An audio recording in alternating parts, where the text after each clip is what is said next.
Hey, Scott from Aristocob.com here. And Seth from SethMarkwood.com. Together, along with you, the three of us, we are Markwood Men's Breakfast Club, and welcome to Tobacco Advent 2019 Day 25, or as we like to call it, Merry Christmas. Merry Christmas. No, we didn't coordinate that at all this year like we have in the years past. So next year, if I do another montage, it's going to be terrible. let's coordinate. Let's do it again. Ready? 1, 2, 3. Merry Christmas! All right, that's good. That's just for the montage. All right. Today, Before you announce the tobacco, we have 26 contributors to Tobacco Advent this year. What? So there will be a bonus video tomorrow. Awesome. And as always, we announced at the beginning and a couple of times throughout, those of you that have sent multiple tobaccos, those are going to be the Markwood Men's Breakfast Club tobaccos for the beginning of the year.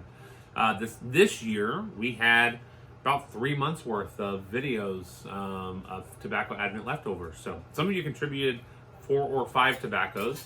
Thank you for that. We'll continue to bring those back around. But today, Receiving today's cornament and ornament is... hey guys, this is the 3rd year that I have participated in Tobacco Advent, and each year I look forward to it. By the time you get to this tobacco, you would have probably been burnt out by now, so I thought I'd give you guys a break. So here's something more in your wheelhouse. You've had it several times before, but it is not Lane 1Q. I wonder if you can guess what it is. The little folded paper... it's a game now? was what the blend is. I hope this package finds you well. Your friend in Christ, Dan, Deep South Texas, aka Dan from Mexico. So Dan and anyone else is confused by this. A couple days ago, we read a card that Dan had sent separate from the tobacco, and We commented. for some reason, we both thought that we had already smoked something from Dan.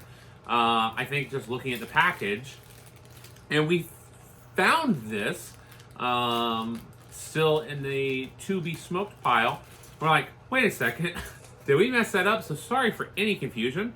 And so we're excited to be smoking this mystery tobacco today for day 25. From Dan from Mexico. That's right. Oh, ooh, that just burned my nose.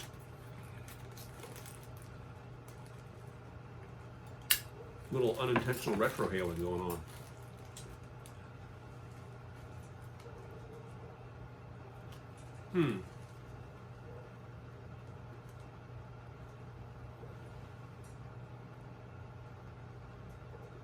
I think it's Sutliff Avenue Q1. 1Q. 1M. M1. Is it very 1QE? But it's very Sutliffy too. All right. So, thank you, Dan. Let's get to our question. Question is, if you have your own late night talk show, who do you invite as your first guest? And I think right off the bat, we've already agreed that this has to be someone living. It would be kind of gross Yeah. if they weren't. This is real, man. You got your own late night talk show. That's right. Congratulations, by the way. Who would you invite as your first guest? I've got mine. All right, give me a second. Talk about something else among yourselves. I'm not allowed to tell you my guess? Yeah. All right, you don't want to influence. Yeah. So this is like traditional, like the late night show or the I Tonight think Show. so. Okay. Yeah, I've got mine.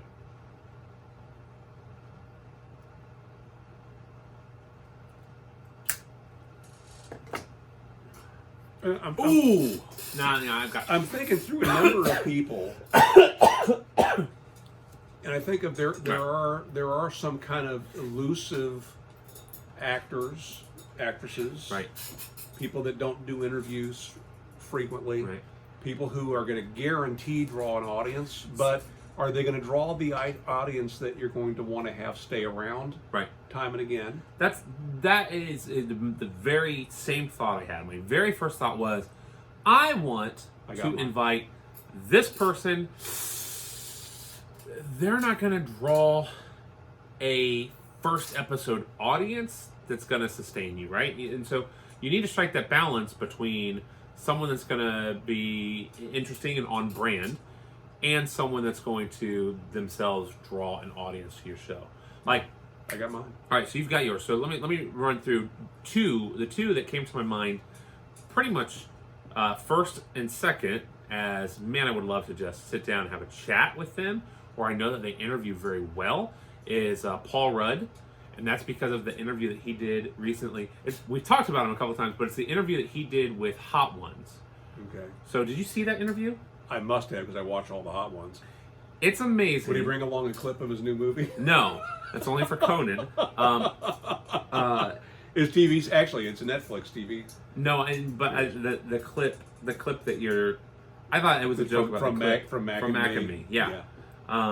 But did you see the most recent one, where What? he was promoting Living with Yourself? Oh, I did. What was that from? It ended with 2 of the aliens at the end hopping their heads up. That's amazing. So Paul Rudd is the first one because I noticed something. So in that interview, he talked about how much he hates interviews. And so Hot Ones is a long form interview where they're eating wings, and he talks about how he hates interviews because he just hates the show of it all. Like he wants to have a real personal connection. He's like, I don't want to promote stuff. And even in the interview, he was there to promote his new show. He didn't promote it. So like at the end of that, they give him an opportunity to, what are you promoting here today? He's like, nothing. This was just great. This was delightful.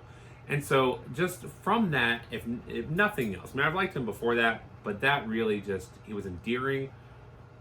In that, I'd love to have a conversation. Seems like something that would just be fun,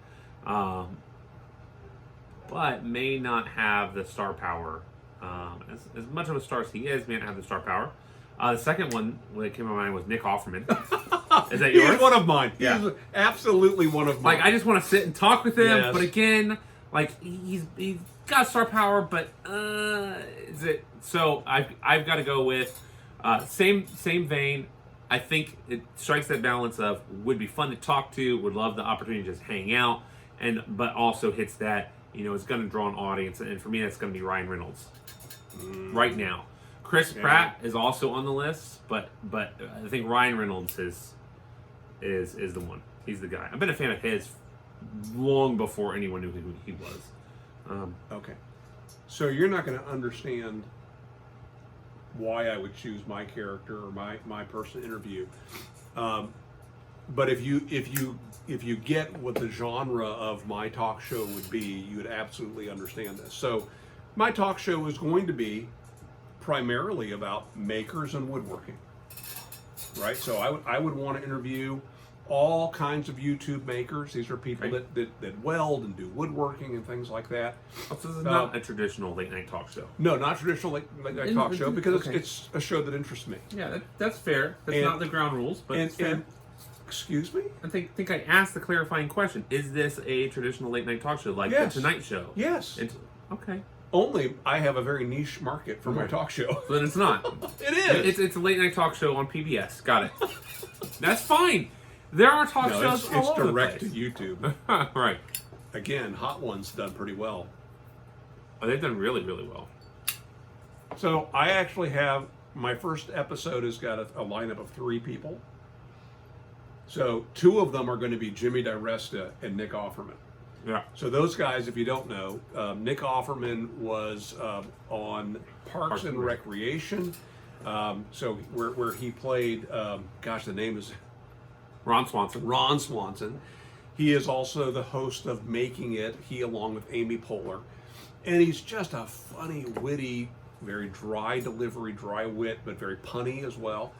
And he is buddies with Jimmy DiResta, who is a huge maker on YouTube. Nick is a woodworker. He has a wood shop and real-life woodworker. I own a book that was written by him, which is partially about woodworking. He and Jimmy got together when he was recording years ago a series of videos on how to build a cedar strip canoe. And he hired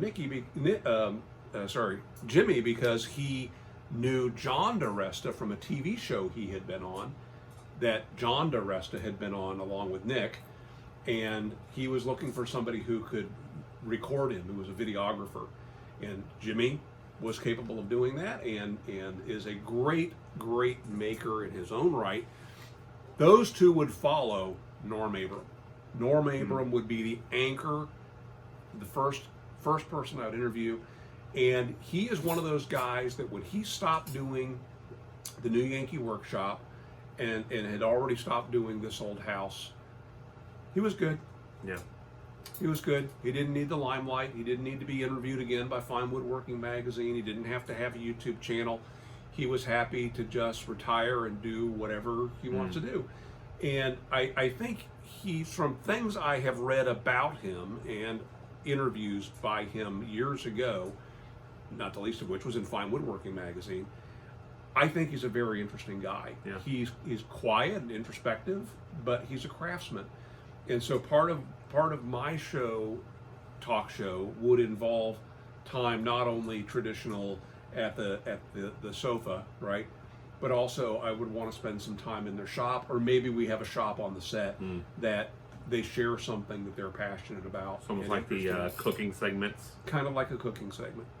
But imagine even the three of those guys, once they're on the couch, do some speed round questions, and maybe even have them compete making a dovetail or something like that.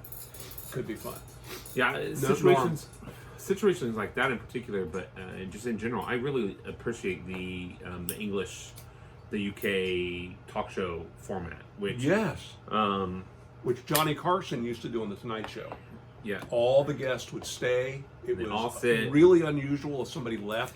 Frank Sinatra would leave. Right. Yeah. Most times. I mean, the what is that guy's name?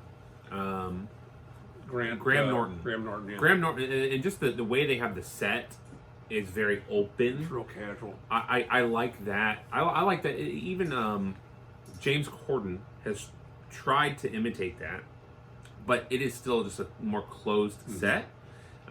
Just that makes a huge difference. Graham Norton is everyone's laid back, everyone's having fun, and even when they're having conversations with individuals, everyone's chiming in, and it feels like a party. You do the same thing with people that have a shared passion, and I think that could be really compelling to watch. Yeah, I agree. It's a good idea. So there you go. I'm curious about you and your talk show. Yes, my show absolutely would be a very low rating, but I would say that I would have a loyal following because of that. That audience of makers is strong.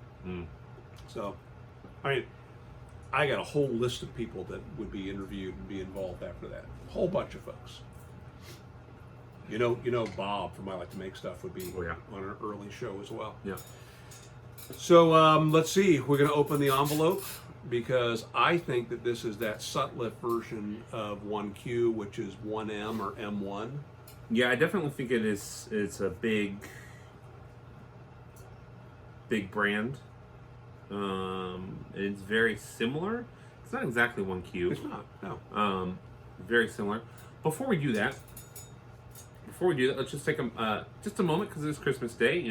This has been the least Christmassy tobacco advent of the 7 that we've now done. Congratulations on completing, at least tomorrow after the bonus, 7 years of tobacco advent. It's just still boggling to me to think about. Yeah. And so, for us as Christians, this is a day that we celebrate the birth of Jesus, and so I think it's appropriate to take a moment and just share that, and for us, that is God coming to earth to then grow up and die a death that belongs to us in our place. And so that's the reason why we celebrate. And we celebrate with family, and we celebrate with gifts, and we celebrate with tobacco and with you. And, but really at the heart of it, that's for us, our faith is why this is an important season. And so I think it's important that we share that with you. I know many of you share that faith, and so it's nice to be able to connect in that way. And for those of you that don't, we are happy to answer questions about what exactly all of that means, because it is complicated and can be messy, and there's a lot of people saying a lot of words out there that aren't always clear, and so please take the opportunity to ask, and we're here to. I've often thought that there'd be a lot more Christians if there weren't so many Christians. Oh yeah. Oh yeah, we screwed up, and especially this time of year when, unfortunately, a lot of Christians get the priorities wrong. They prioritize the wrong things and get really loud about it, and it's obnoxious and a very bad representation of what the truth is, and what it really is we're supposed to be focusing on, and that's because we're broken. We're broken people. Even everyone that the best of us that thinks they have everything figured out still broken. It's the heart of it, and that's why we need rescuing. So that's why we celebrate Christmas, and we appreciate you guys celebrating with us during this month. It's a joy to have opportunity, to have an excuse for us to get together and hang out and enjoy this time, and to get to share that with you is the best part of the year. Yes. So thank you for that. So, drum roll. This is McClellan Avenue Blend TQ. All right, that was what actually. Is that another one of the It is flavors of 1Q? It's one of the many faces of That's 1Q. right. Yep. That's right. Awesome, Dan. Thank you for thinking Very, of us. very good. What a great way to celebrate Christmas. I with smoked a bunch of that. I don't think it's available. I think McClellan's gone. So Oh. if I have my facts straight, and yes, I smoked a couple big bags of this. Right. Yeah. So thank you. That's why I was thinking it was the Sutliff version. Thank you very much for thinking of us. That's actually super thoughtful. Yeah. That you know us that well. So after you've done presents and breakfast and everything else, check out today's Markleman's Breakfast Club. There's an episode there. And then join us tomorrow for what will be the last Tobacco Advent video of 2019. Thank you make so it much. a great day. Merry Christmas. Merry Christmas.